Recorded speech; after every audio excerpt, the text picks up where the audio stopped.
Purihin po, Panginoon, sa gabi ito. After 1 week, the Lord sustained us. Binalik po niya tayo dito para muli sama-sama natin siyang sambahin sa Espiritu at sa katotohanan. Patuloy po tayo magpasiyasat sa Lord at ihanda natin ang ating mga sarili. Let us pray.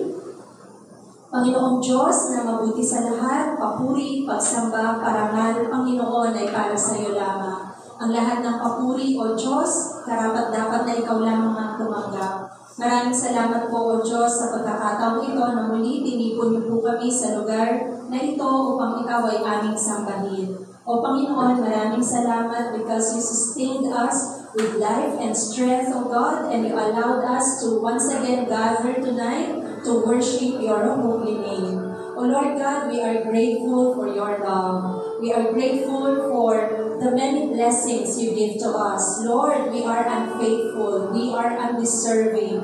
Yet you remain faithful and true to us. And we experience your love every single day of our lives. Kaya po, Panginoon, marapat lamang na ibalik namin sa inyo ang lahat ng papuri at masasalamat. Panginoon, siyasatin niyo po ang aming mga puso. Ikaw lang po ang nakakaalam, Panginoon, ng bawat bahagi nito. Wala po kaming mahihilingin sa inyo, Panginoon, ang lahat ay nakakaya. Panginoon, linisin niyo po kami sa lahat ng aming mga karumihan, sa lahat ng aming mga kasalanan.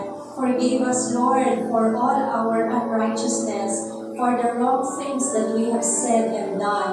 Lord, for the things that we have thought against other people, against you, O Lord God, even to ourselves, O God. Panginoon, patawad po. Nalangin namin, Panginoon, na linisin niyo po ang aming mga sarili, hugasan niyo po kami ng iyong masaganang dugo, at gawin niyo po, Panginoon, na malaya kami na makaharap sa inyo, Diyos, na walang anumang hadlang ng kasalanan. O Lord God, you said in your word that if we confess our sins, you are faithful and just to forgive us and cleanse us from all unrighteousness. O God, maraming mong salamat, napakalawak ng habag mo at biyaya sa amin, and we can boldly come into your presence. Kaya po ngayon, Panginoon, we are confident, O God, that we can face you, O Lord God, sa aming pagsamba. We can approach your throne of grace through your Son, Jesus, and through the working power of the Holy Spirit. We pray in Jesus' name, pangunahan mo po kami, Panginoon. You said in your word, if there are 2 or 3 gathered in your name, there you are in their midst. So Lord, we claim you are here in our midst. This is your church and we are your people. Ikaw lamang ang dinideclare namin sa lugar na ito. Itago niyo po kami sa iyong likuran, Panginoon. Pagharian niyo po kami. Not us, but you alone, O God. Hindi ang aming kakayanan o ang aming kahinaan. Ikaw lamang, Kristo Jesus, ang makayan. More of you and less of us, O God. Even our pastor, O Lord God, use him as your channel of blessing, O God. Hayaan, Panginoon, na sa pamamagitan niya, malaya at makapangyarihang maihayag ang iyong mga salita. Let your words, O Lord God, change us, mold us, correct us, rebuke us, O Lord God, and make us more like Jesus. Ito po, Panginoon, ang nais mo. And you said, O Lord God, your word will not return to you void, O Lord God, for it will accomplish the purpose for which you have sent it. And Lord, we claim that your word will be made powerful in our lives, that we will not only be hearers, but doers of your words, O God. Sa iyo namin pinagkakatiwala ang gabi nito. Ikaw na po, Panginoon, ang mahayag, maluwalhati, maparangalan sa anumang bawat bahagi nito. All praises and glory to you alone. In Jesus' mighty name we pray. Amen and amen. Sa araw ito, hayaan natin makitaas sa pangalan ng ating Panginoon sa Diyos. Samahan niyo kong awitan natin ito.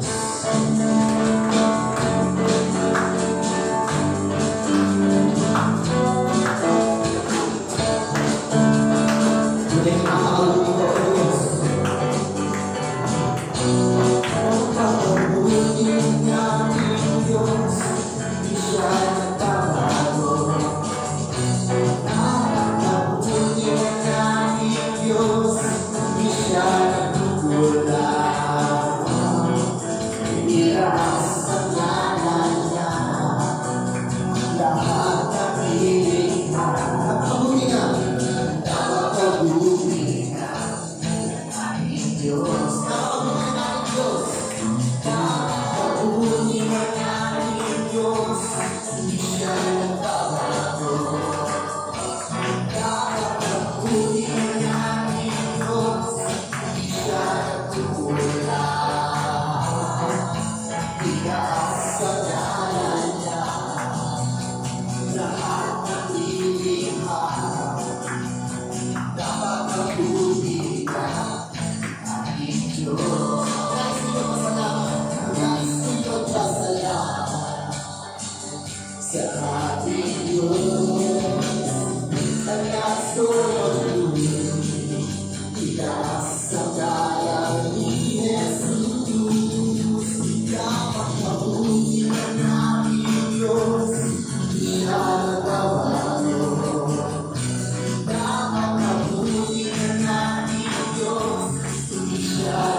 Pinagtiwala mo lang ang ating dakilang Diyos na buhay.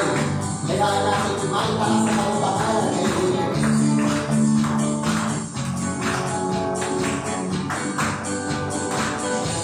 Dakila siya, dakila siya, dakila siya, dakila siya. Ang Panginoon ay ating tutuloy. Ang Panginoon ay ating dakilain. Walang katulad ang pag-ibig niya. Siya'y nagtapat, siya'y nagtapat. Walang kapatay ang Panginoon sa aking buhay. Dakila siya, dakila siya, dakila siya, dakila siya. Ang Panginoon ay ating pupurihin. Ang Panginoon ay ating dakilain. Walang katulad ang pag-ibig niya. Siya'y ating tapat, walang kapatay ang Panginoon. Sa aking buhay, dakila siya, dakila siya, dakila siya, dakila siya. Kahit maglaho ang buong mundo, tanging si Jesus na sandigan ko. Dakila siya, dakila siya, dakila siya, dakila siya, dakila siya, dakila siya.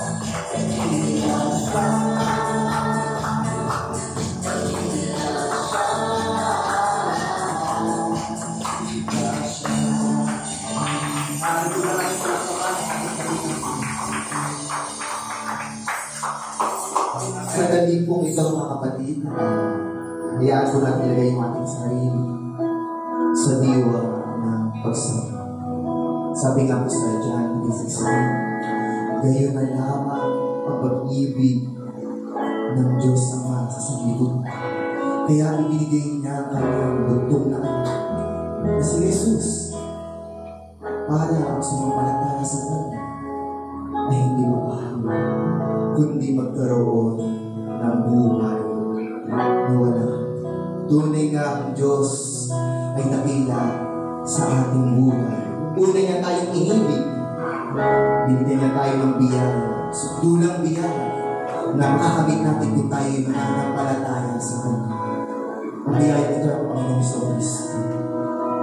Pagkat di tayo makikapdapat, tayo mga kasalanan, karapat-dapat naman. Pero napakalawak ng pag-ibig ng Diyos sa atin. Ang kanyang binigay na sa atin.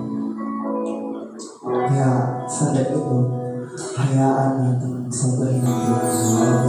Hindi karapat-dapat pag-ukulan naman. Pag-ugas mo pagsina. Habang wala ka ngayon, habang wala ka kaya masulian ka na mabuti sa lahat mong ginawa. Iyakan mo, O Diyos, iyakan mo sa akin. Ibig mo ko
Minsan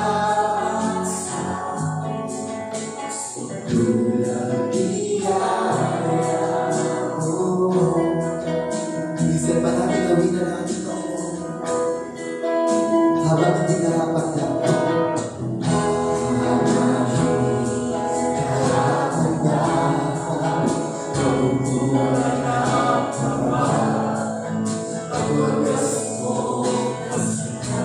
tunay na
salamat o Diyos sa iyong kabutihan. Salamat o Diyos sa iyong biyayang nagalo mo. Salamat sa iyong pag-ibig sa aming Panginoon. Tuloy na o Diyos, tuloy na o Diyos, pinapatuloy niya, sinasamba ka o Diyos, kaya pagkakalanan sa kanyang Diyos.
sa gabi ito, Panginoon.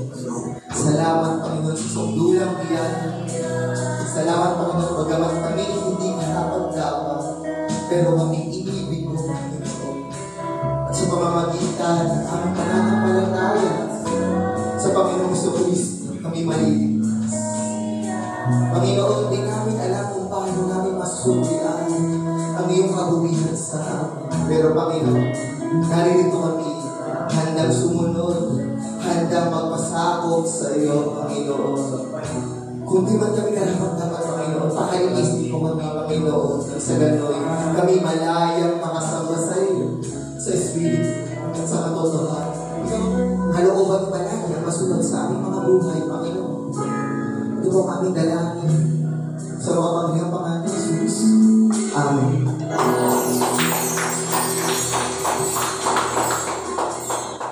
Ngayong gabi, pag-uusapan natin, saan ka kumukuha ng lakas ng loob?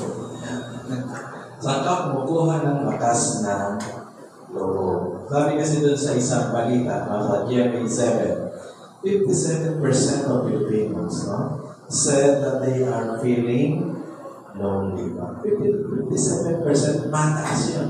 Sa 100 tao, mahigit 50 malungkot. Sabi ko, di ba ang Pilipino masayahin? Bakit merong 57% na malungkot? At isa sa common causes of loneliness is yung ikaw ay socially disconnected. Nauso na yung salita. Yung tao yan, anti-social yan. Something like that. Siguro nagkaroon ng gano'n nung nagkaroon ng COVID-19 na maraming kabataan ngayon na after the COVID-19 period, parang naging mahiyain, parang hindi maharap na sa tao. Marami akong napansin na gano'n. Dati, napaka-bibong bata. Meron sa church sa Kanlumang, napaka-bibong bata. After the COVID-19, tinatakpan na yung mukha at nahihiya na. May mga ganong effects sa atin yan. Yung isolation or being alone, one of the factors why a person feels lonely. Tama ba? Na pag ang feeling mo wala kang kasama, pinabayaan ka, malungkot din po ba? Tama ba?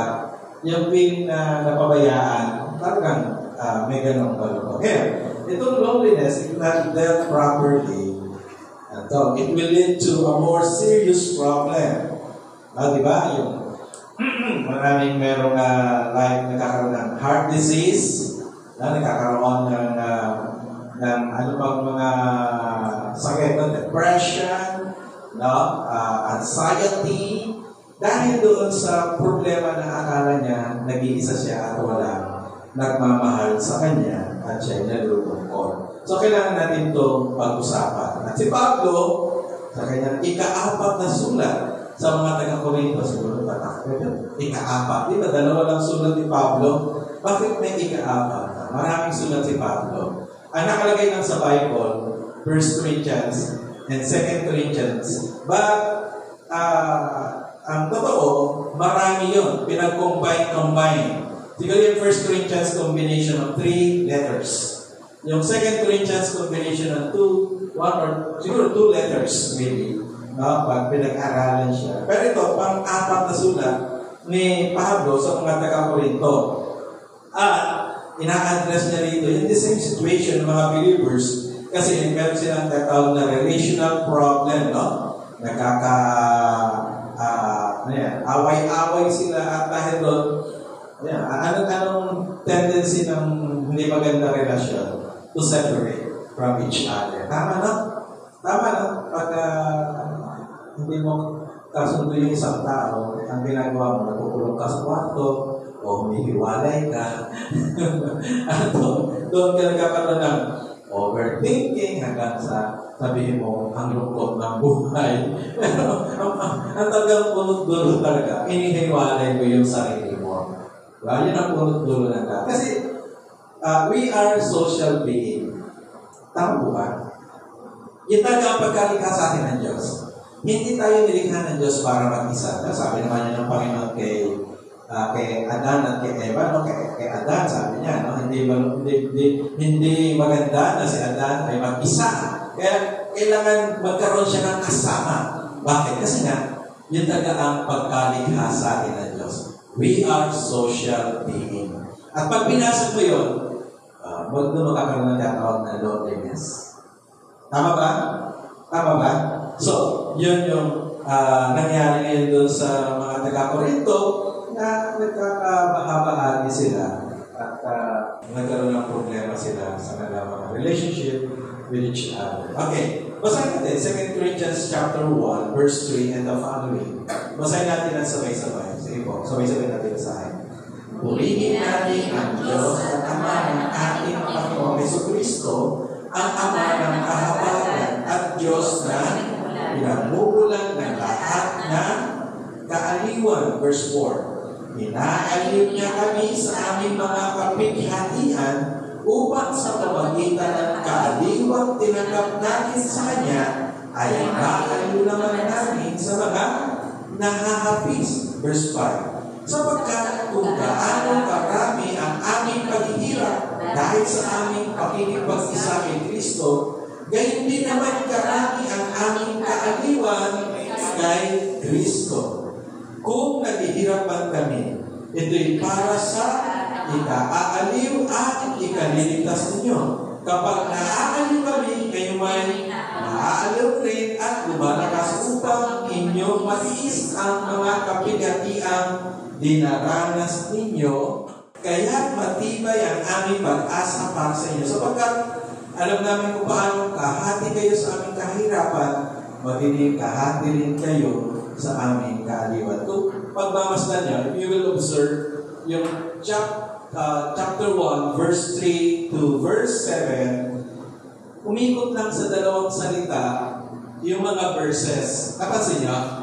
Ano yung mga words na naging familiar sa inyo doon sa mga verses na yun? Yung salitang kaaliwan at yung salitang kahirapan, kapighatian, no? Kalungkutan. So, doon lang umikot yung sulat, unang bahagi ng sulat ni Pablo sa mga taga-Korinto. Dahil nga po, mayroong problema itong church ito. Alam niyo, itong Korinto is one of the problematic churches in the New Testament. Just imagine, naka-apat na sulat siya o 5 o baka hanggang 7 pa eh.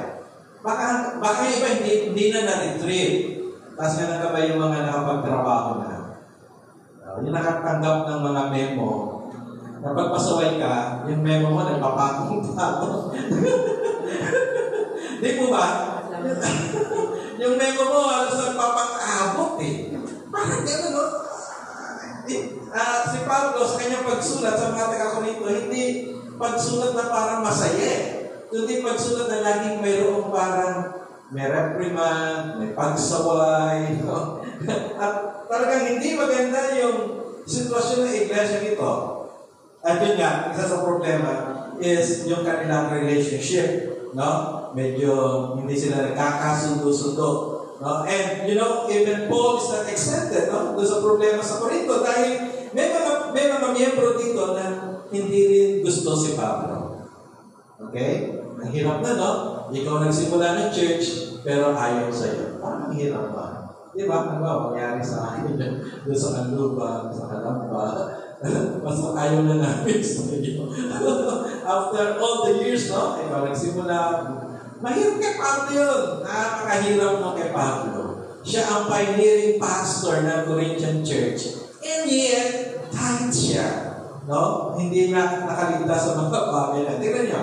2 Corinthians chapter 10 verse 2. Isa sa example ng hindi magandang relasyon ni Pablo sa mga miyembro sa Corinto. Okay, basahin natin sabay-sabay. Ipinapakiusap ko, huwag niyo akong piliting magsalita ng mabigat pagdating ko riyan. Dahil kaya kong gawin iyon sa mga nagsasabing kami na mabuhay ayon sa pamaraan ng mundo ito. No? Yun yung sabi ni Pablo. Sabi niya, huwag niyo akong pilitin magsalita ng mabigat. Kasi talaga hindi magandang relasyon niya dito sa mga taga-Korinto, no? Dahil nga, may mga masitsit, may mga may mga salita na laban kay Pablo. Okay? Kaya kahit siya na-apektuhan din. In this situation, alam nyo, si Pablo, talagang kinarir niya ang pagiging pastor para dito. Okay? Kung meron man ako gusto i-hire na pastor, katulad ni Pablo. Kahit dinama ko na, magpapakita pa rin ang pagiging pastor sa iba. Amen ba? No? Kahit hindi na maganda ang pakitungo sa kanya, no? Siya ay nagbibigay pa rin ng pastoral care dun sa kanyang mga tupa. Ganun ang pastoral. Okay? Kasi hindi naman lahat ng pastor hindi naman lahat ng sheep, hindi naman lahat ng tupa masunurin. Meron hindi. Pero kahit hindi masunurin, pakitaan pa rin ang maganda, pagpastoran mo pa rin, pangalagaan mo pa rin. At yun si Pablo. Nung mga taga-Korinto, kahit pa matitigas ang ulo ng iba, minahal niya pa rin bilang kanyang mga tupa. Dito sa kanyang ika-4 na sulat, tinalakay niya, no? Sa isang bahagi, kung sino sa Jesus at sino ang Diyos patungkol sa kanilang relasyon sa kanyang mga tupa. Okay? At yun yung pinaghugutan ni Pablo ng lakas ng loob para magpatuloy. Kilala niya kung sino sa Jesus at kilala niya kung sino ang Diyos na kanyang pinaglilingkuran. Ngayon, sino ba itong Diyos na kanyang pinaglilingkuran? Number 1, God is worthy of praise. Basahin natin sa English, no? Sa ESV, sabay-sabay. 1, 2, ready, begin. Blessed be the God and Father of our Lord Jesus Christ, the Father of mercies and God of all comfort. Yung unang bahagi lang, sabi nga lang, blessed be the God and Father of our Lord Jesus Christ. No? Sa Tagalog, sabi nga nun, purihin natin ang Diyos at ang Ama ng ating Panginoong Heso Kristo. Ang papuri ay sa Kanya lang. Mahalaga yan. Mahalaga na bilang mananampalataya, i-commit natin sarili natin sa pagpupuri sa Diyos, whatever is the situation. Can you say amen to that? Amen. Sabi nga ganun, in season or out of season, praise and worship should always be given to God. Amen po ba? Amen. Hindi yung maganda ang kalagayan ngayon, walang problema. Praise the Lord. May problema, hindi ba? Huwag na lang. Hindi gano'n. Si Pablo hindi. Maganda ang panahon, purihin ang Diyos. Hindi maganda ang panahon, purihin ang Diyos. Amen ba? Sabi ko kalagay doon sa isang illustration ko lagi, yung lalaki na naguhutan doon sa Quiapo at papunta siya sa prayer meeting. Pagdating sa prayer meeting, sabi niya doon sa kanyang pasasalamat, purihin ang Panginoon na duhutan ako. Sabi niya, wow. Sabi niya, purihin ang Panginoon kasi pera ko lang nakuha at hindi ang ating buhay.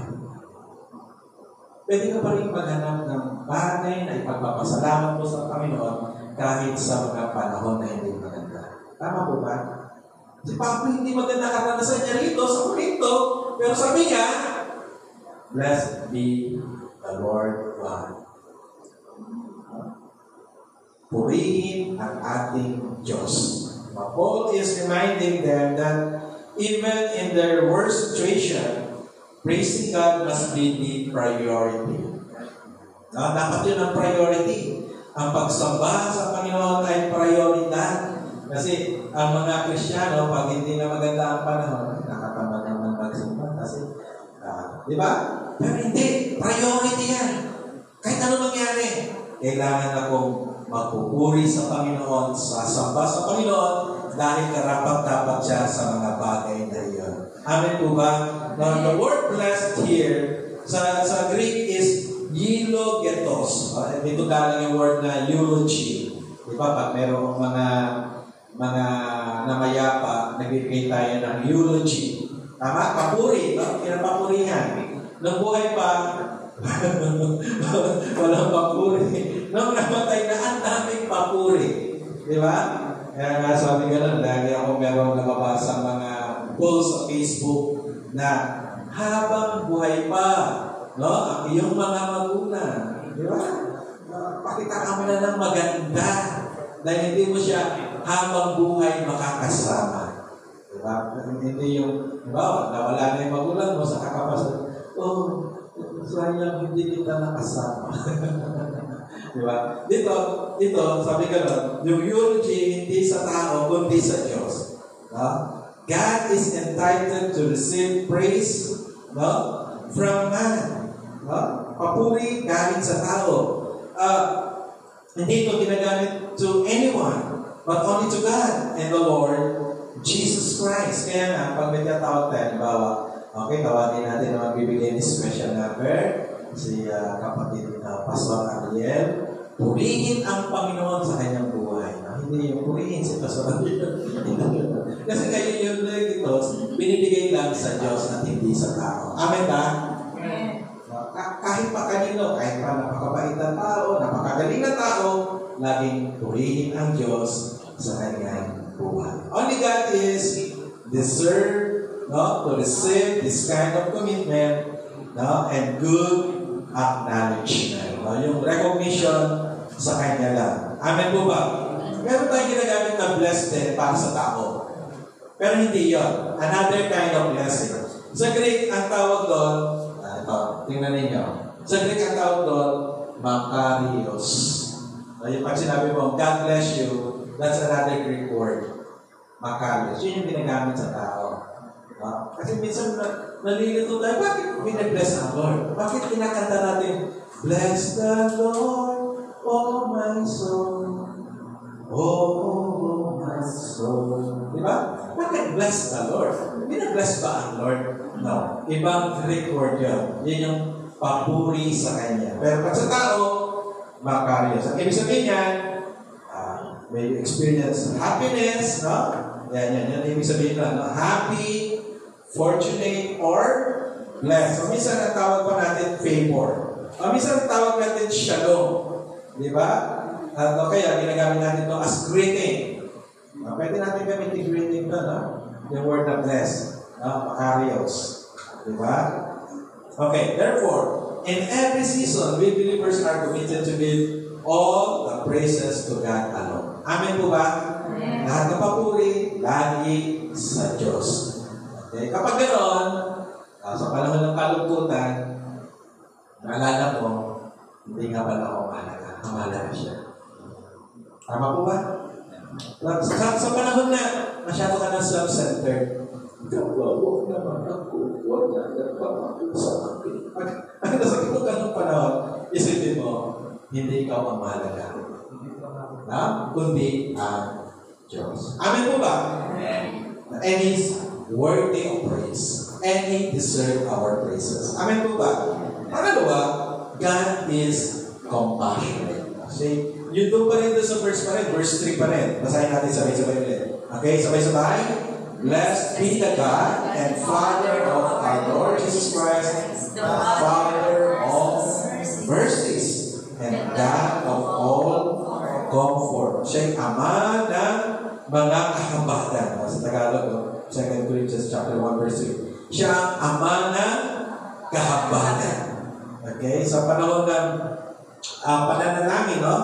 Ang mananampalataya ay tumatanggap ng awa mula sa ating Diyos. No? Kapag kayo nagpe-pray, no? Especially pag may pagkakasakit, no? Sa panahon ng pagkakasakit, we always ask mercy from God. Diba? Okay, kahit hindi ikaw, kahit magulang mo may sakit, Panginoon, kahabagan mo ang ating magulang. Diba? Okay, anak mo, okay, sino man, asawa mo, that's our prayer. No? Minsan sa tuloy ko, may sakit na minsan nag-worry din ako. That's my prayer, Lord. Have mercy, no? Sa aking asawa. No? And you know what? Ito yung good news. God is generous in giving compassion. Amin po ba? Kaya sabi nga doon, He is Father of mercies. Hindi lang mercy, no? Father of mercies. He's generous in giving, no, yung kanyang compassion to us. No? Because this is one of core attributes of God. No? Kaya nga ibigay niya si Jesus sa atin. Ang Bible, from cover to cover, ang message niya is God's love and compassion. Ang tawag natin ito yung overarching theme ng Bible. From Genesis to Revelation, ang mensahe niya ay isa lang. Iba-iba ang kwento, iba-iba ang mga tema, pero ang kabuuang mensahe niya, ang habag ng Diyos sa atin. Amen po ba? Kasi hindi nahabag ang Diyos sa atin. Pabayaan na lang tayo. Hindi po ba? Pabayaan na lang tayo. Hayaan ka na lang na mapahamak. Hayaan na lang masira ang buhay mo. Halimbawa, hindi bumaba ang Diyos, hindi bumaba si Jesus dito sa lupa. Ano ang buhay? What is life? Walang kwenta. Diba? Diba? Para tayong mga hayop na mga wild nandun sa forest. Yung natawag na the survival of the fittest. Hindi po ba? Pero purihan Diyos. Bakit may mga umayos sa buhay? Bakit may mga nakaranas ng pag-ibig niya? Bakit may mga nakaranas ng kanyang himala? Because of our God who is compassionate. Okay? So, God shows this kind of deep feeling of being compassionate once we are in a difficult situation. Okay? Nararanasan ng Diyos yun. Kapag tayo ay sa hindi magandang kalagayan, siya ay lubos na nahahabag. Parang mga magulang din yan. Di po ba, nang maliit si Ariel Nay, no? Pag nagkasakit yan, sino na naapektuhan? Ikaw. Kasi nanay, hindi pa perfecto ng nanay. Hindi pa yung perfecto ng nanay, pero pag nagkasakit ang anak, nandun yung habang. Halimbawa, si Kara, pag nagkaroon ng laman, ako napektado. Hindi pa yung perfecto magulang. How much more our God? Sa panahon ng ating kalagayan, siya po na nakakapag sa atin. Di po ba? Perfecto siya sa kanyang kahabagan. He is Father of mercies. Okay? Sabi nga doon sa Mateo, pinag-aralan natin last week, di ba? Let's read again nga. Matthew 7:9-11. Sabay-sabay.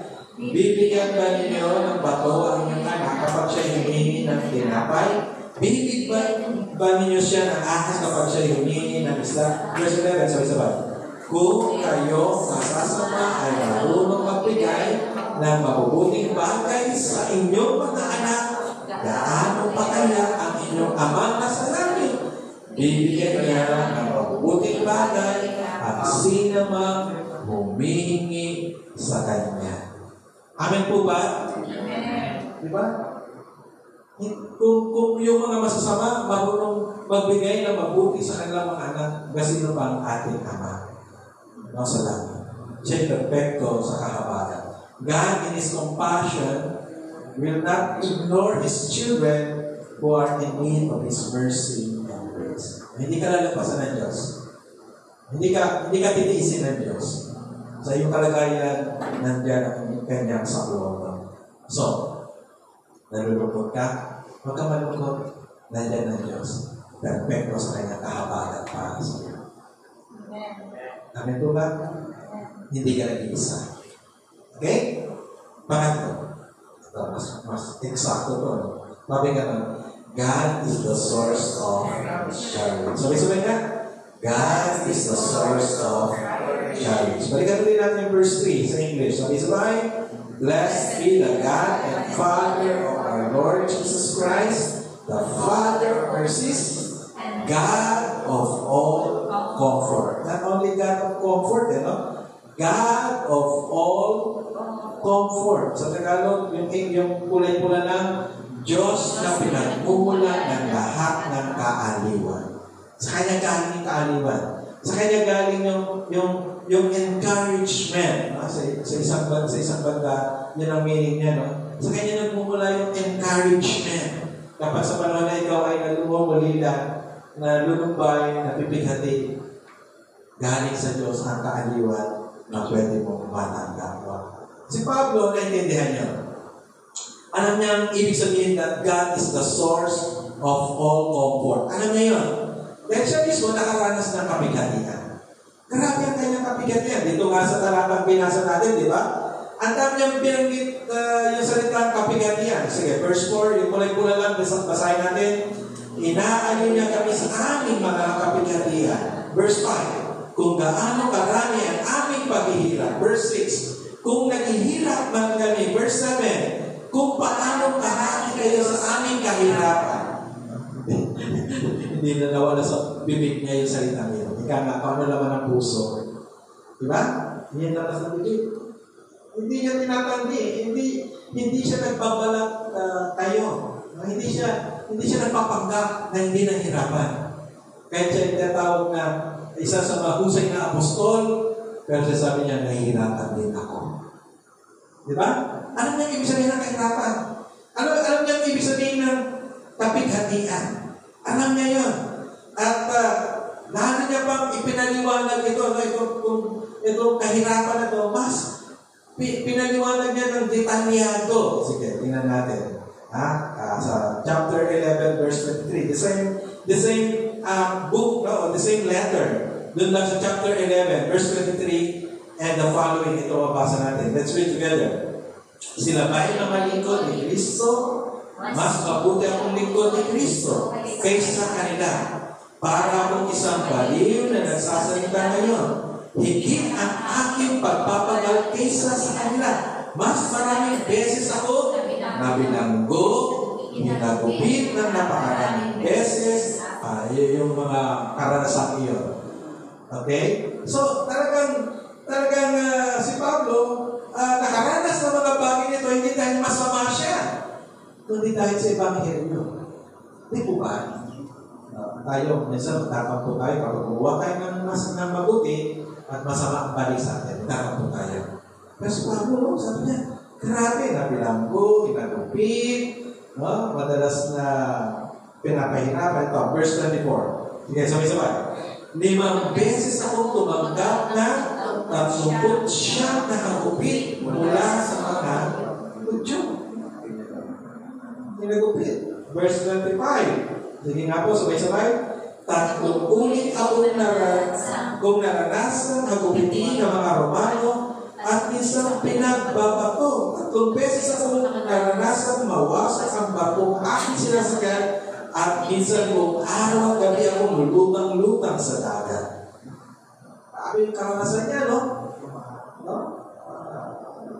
Ano ko, kung naranasan ng mga batang pasunod na ito, di ba ka naranasan yung ganong katinding kahirapan sa paglilingkod.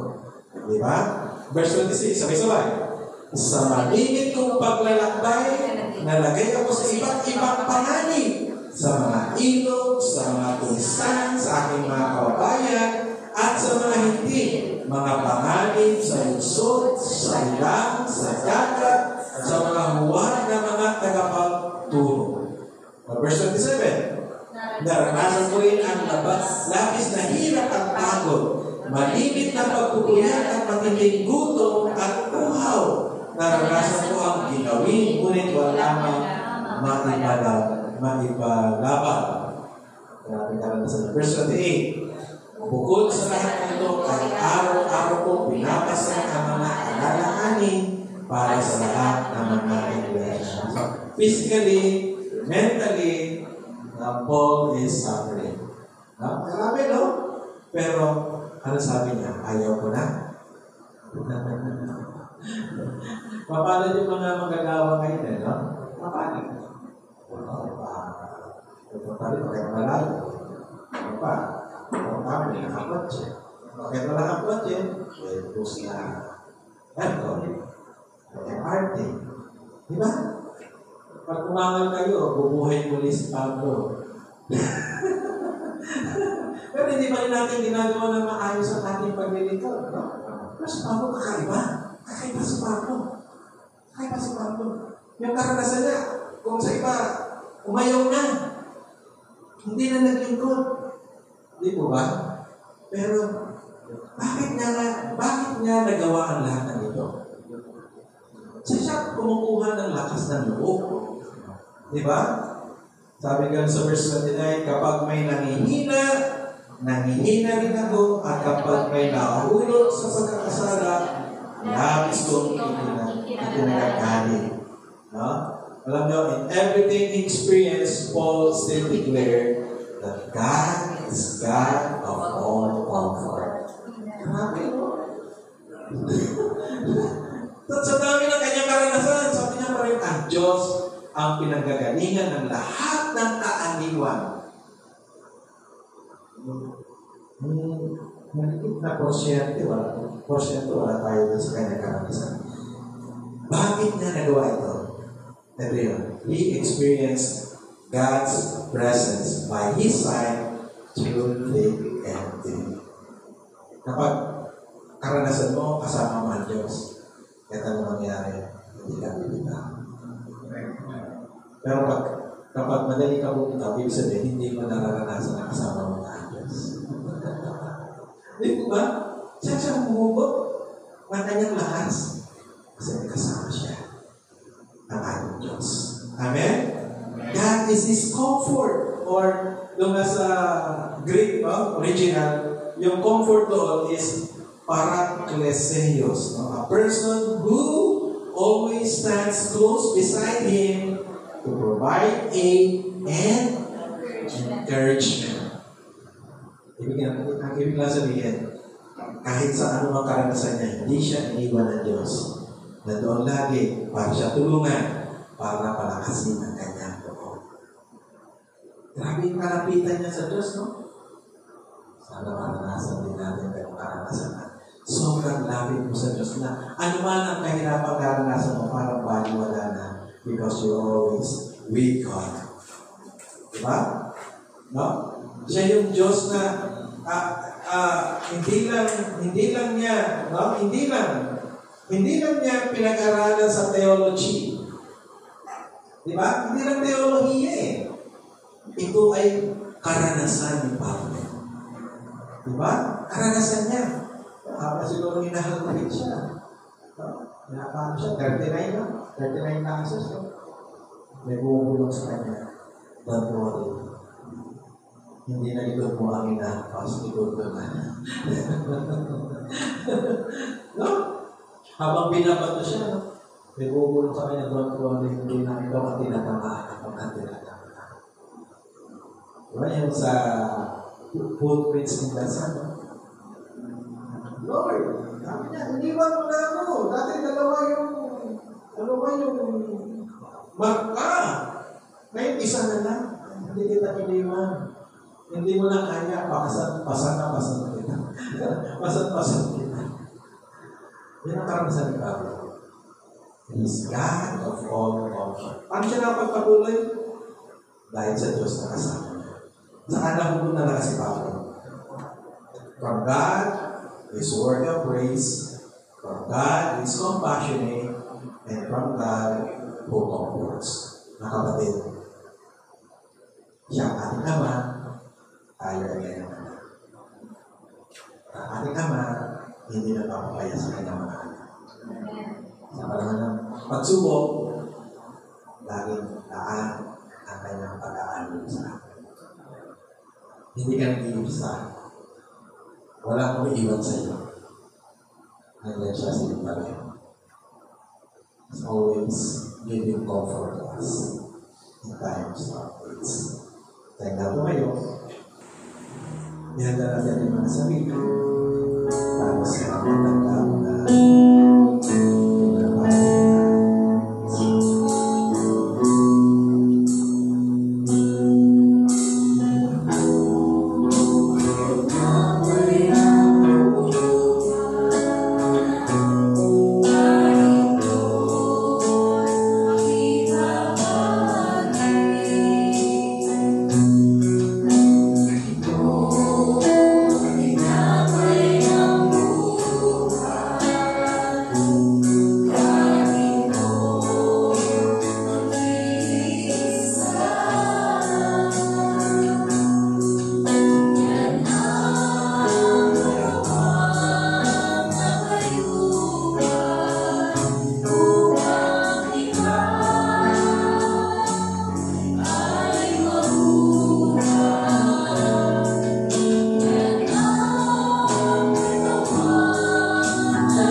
sa amin.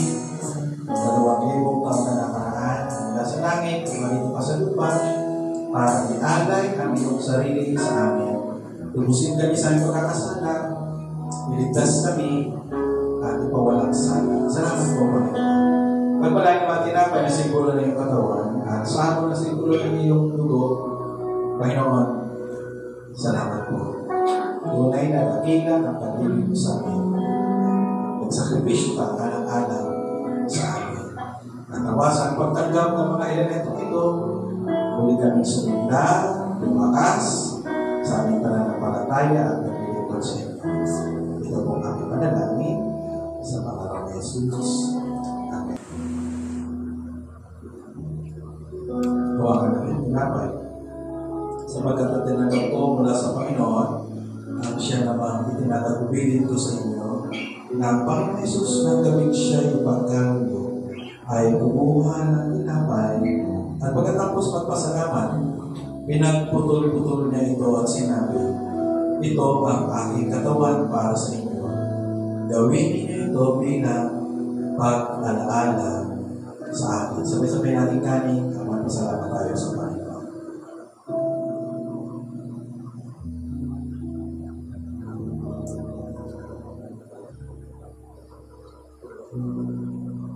Tumakan natin ang saro. Sa gayong paraan ay kinuha niya ang saro pagkatapos magkapunan at sinabi, ang saro nito ang bagong tipa ng aking igo. Gawin ninyo ito, ikay iinom nito bilang pag-alaala sa akin. Sabay-sabay po natin ito.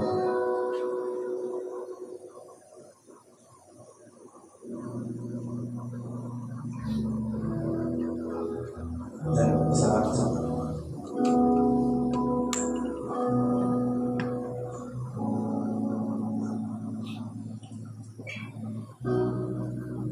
Sapagkat sa tuwing kakainin ninyo ang tinapay na ito at iinuman ang saro, ipinapahayag ninyo ang kamatayan ng Panginoon hanggang sa kanyang muling pagbalik. Tayo manalangin. Panginoon, maraming salamat po. Pinupuri ka namin, dinadakila ka namin, niliwalati ka namin.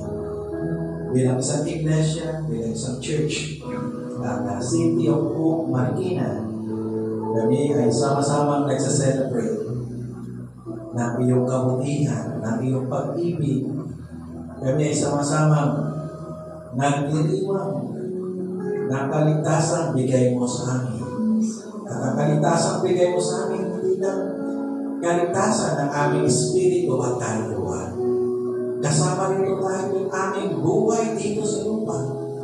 The salvation that you are offering to us ay hindi lamang umahantong sa kamatayan, kundi habang kami nandito, we can enjoy, Lord God, the salvation na pinagkaloob mo sa amin.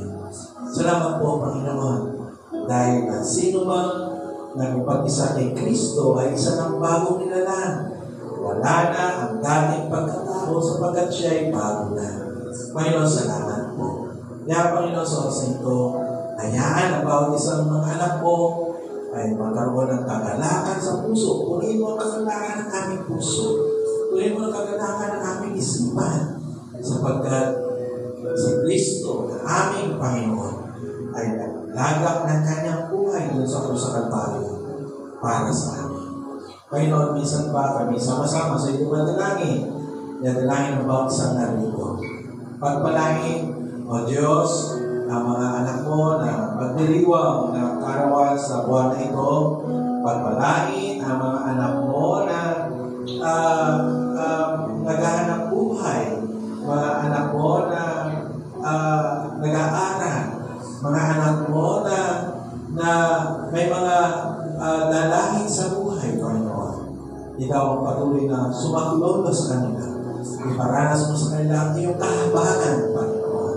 Mga mayroong pag-aalala, pawiin ng kaaliwan na nagmumula sa iyo. Panginoon, dalangin sa oras na ito, ang anumang mga plano, O Diyos, na iyong tagumpayin, O Diyos. Sa iyo kami nagtitiwala.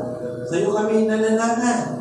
Hindi na namin nakikita ang future. Pero kayo mabuting pastor namin na nakita ng lagpas sa aming nakikita. At sa iyo namin tinitiwala ang buhay na ito. Panginoon, bisan pa, igawan po ang iyong mayamang paspas, ang iyong mayamang bentisyon sa bawat sa amin. Kaaliwan, kagalakan, kapayapaan ang pumuno sa puso't isipan namin dahil sa banal na Espiritu tumatahan sa amin.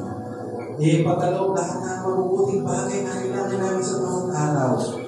Pinalalakas, pinagagaling mula sa mga karamdaman, pinagkatagumpay sa anumang pagsubok. Sinasamahan, pinagkakaloob ang iyong pabor, pinagtatagumpay. Ibalik lang lahat ng papuri, pagdakilan, pagpapalahati sa pangalan ng Ama, ng Anak, at Espiritu Santo. Amen. Amen. At Amen. Lahat ng papuri.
Patuloy niyo po kaming samahan sa pagpupuri, pagsamba, at pagbubulay ng salita ng Diyos. Sama-sama